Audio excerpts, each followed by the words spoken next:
ভোরের আলো ফোটার সঙ্গে সঙ্গেই প্রাণ ফিরে পায় খাগড়াছড়ি সাজেক সড়কের দিঘিনালা বাজার। মাথায় ঝুড়ি, হাতে ব্যাগ নিয়ে একে একে বাজারে আসেন পাহাড়ি নারীরা। রাস্তার দুপাশে পসরা সাজিয়ে শুরু হয় তাদের জীবিকার লড়াই। এই বাজারে এলে চোখে পড়ে পাহাড়ের নিজস্ব স্বাদ আর ঘ্রাণ। এখানে পাওয়া যায় পাহাড়ি ছড়া থেকে ধরা তাজা চিংড়ি, শামুক, বন থেকে সংগ্রহ করা কচু শাক, ঠেকি, তারা, জঙ্গলের আলু। আছে জুমের বিন্নি চাল, জব তেল, সঙ্গে মৌসুমি ফল, চালতা, আমলকি, কলা, পেঁপে। প্রতিটি পণ্যের পেছনেই জড়িয়ে আছে এই পাহাড়ি নারীদের শ্রম আর টিকে থাকার গল্প। লারমা স্কয়ারের এই বাজারে গেলেই বোঝা যায় প্রত্যেক নারী বিক্রেতাই যেন এক একজন যোদ্ধা। নিজেদের উৎপাদিত পণ্য বিক্রি করে সংসারের হাল ধরছেন তারা। এই আয়ে চলছে তাদের পরিবারের খরচ, সন্তানদের পড়াশোনা। সকাল থেকে সন্ধ্যা পর্যন্ত এই বাজারে ক্রেতাদের সঙ্গে চলে দর কষাকষি। পণ্য বিক্রি থেকে শুরু করে সব কাজই একা হাতে সামলান এখানকার নারী বিক্রেতারা। পর্যটক থেকে সমতলের মানুষও ব্যাপক আগ্রহ নিয়ে এখান থেকে পাহাড়ি পণ্য কিনে নিয়ে যান। ছেলে একজন, ছোট বড় একজন আছে, বউ একজন, ছেলে একটা, তারা আপনি এগুলো বিক্রি করে আমি 12 সালে একবার, 14 সালে একবার অপারেশন করেছি। অনেক দূরত্ব আননেই হস্ত করি নেই হনবাদা সংসার চালে দেয় দি কোথেঙা ভোজে হামে হুমা 7 বছর হয়েছে, 7 বছর হয়েছে এখানে। কত সময় ভালো হয়, কত সময় ভালো হয় না, এটা ঠিক নাই তো। বাজার বলতে আমরা এইভাবে রাস্তার পাশে দুই সারিতে সারি সারি করে আমরা বসে তরকারি বেচে কিনা করে।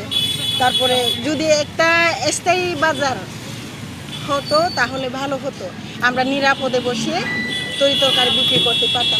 এখান থেকে আসছি, বিভিন্ন ধরনের নানা ধরনের ডাইভার্সিটির জিনিসপত্র যেগুলো আমরা সচরাচর শহরে দেখতে পাই না, সেই জিনিসগুলো এখানে আছে। আমি অনেকগুলো অলরেডি নিছি ভুট্টা থেকে, জুমের যেগুলো অর্গানিক, ওনাদের নিজস্ব চাষ করা। সকাল টু সন্ধ্যা পর্যন্ত এনি টাইম বাজারে আসি এবং তাজা তসকা সবজি পাওয়া যায়, সবকিছুতেই ওকে। খোলা আকাশের নিচে বসে ব্যবসা করতে গিয়ে ভোগান্তি পোহাতে হয় এই নারীদের। স্থায়ী বাজার শেড নির্মাণ করা হলে নিরাপদ ও স্বাচ্ছন্দ্যে ব্যবসা করতে পারবেন বলে জানান তারা। বাজার ব্যবসায়ী সমিতি ও স্থানীয় জনপ্রতিনিধিরা বলছেন জায়গার সংকট রয়েছে, তবে রাষ্ট্রীয়ভাবে আর্থিক সহায়তা পেলে নারী উদ্যোক্তারা আরও এগিয়ে যাবেন। আমার মনে হয় যে শতকরার মধ্যে 80-90% মানে মহিলারাই ব্যবসা করে। তবে ব্যবসা করে যে কেউ হয়তো কিছু পুঁজি দিয়ে ব্যবসা করে। সরকারি থেকে যদি মানে বিভিন্ন ব্যাংকে থেকে যদি সরকারে কিছু লোনের ব্যবস্থা করা যেত আরও বেশি, মানে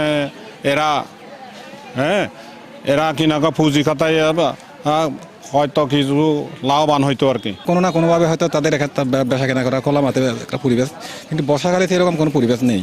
তো আমি যেটা মনে করি একজন চেয়ারম্যান হিসেবে এলাকার মানুষদের দারিদ্র্য বিমোচনের ক্ষেত্রে যে বিষয়টা অত্যন্ত অর্থবহ এবং জরুরি, তো সেক্ষেত্রে তাদের একটু হয়তো কৃষি লোনের ব্যবস্থা, বাণিজ্যিক লোনের ব্যবস্থা করলে ভালো হয়। পাহাড়ের এই নারীদের সংগ্রাম শুধু এই বাজারের গল্প নয়, এটি তাদের স্বাবলম্বী হওয়ার লড়াই, নিজেদের পায়ে দাঁড়ানোর সাহসী গল্প। সামান্য সহায়তা আর পরিকল্পনা পেলে এই পাহাড়ি নারী উদ্যোক্তারাই হয়ে উঠবেন পাহাড়ের অর্থনীতির শক্ত ভিত বলে মনে করেন সংশ্লিষ্টরা। Bangla vision news desk.